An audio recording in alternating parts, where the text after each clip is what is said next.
Hi friends, வணக்கம். Welcome back to Tamil Mithran. Actress Deepika படுகோனுக்கு போன மாதமே ஆண் குழந்தை பிறந்துட்டதா செய்திகள் வெளியான நிலையில் நெறிமாத கர்ப்பமாக கணவர் ரன்வீர் கூட இருக்கிற ப்ரெக்னன்சி ஃபோட்டோஷூட்டை இன்ஸ்டாகிராமில் ஷேர் பண்ணியிருக்காங்க. பாலிவுட்டுடைய ஃபேவரட் ஸ்டார் கப்புளாக இருக்கிறவங்க தான் ரன்வீர் சிங் மற்றும் தீபிகா படுகோன்.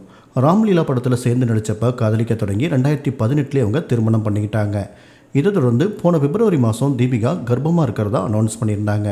திருமணமாகி 6 வருஷத்துக்கு அப்புறமா கர்ப்பமானதால் மொத்த பாலிவுட்டுமே இந்த தம்பதிகளுக்கு வாழ்த்துக்களை தெரிவிச்சிருந்தாங்க.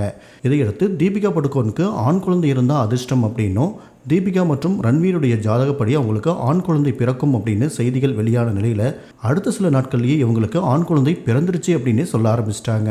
இந்த நிலையில் நடிகை தீபிகா படுகோன் தன்னோட கணவர் கூட நெறிமாத கர்ப்பமாக இருக்கிற பிரெக்னன்சி ஃபோட்டோஷூட்டை ஷேர் பண்ணியிருக்காங்க. மேலும் குழந்தையை வெல்கம் பண்ண தயாராகிட்டோம் அப்படின்னு ரன்வீர் தீபிகா சொல்லியிருக்காங்க. தீபிகா ரன்வீர் ஜோடிக்கு இந்த மாதம் 28ஆம் தேதி குழந்தை பிறக்க இருக்கிற நிலையில் ரசிகர்கள் பலரும் இந்த தம்பதிக்கு வாழ்த்து சொல்லிட்டு இருக்காங்க.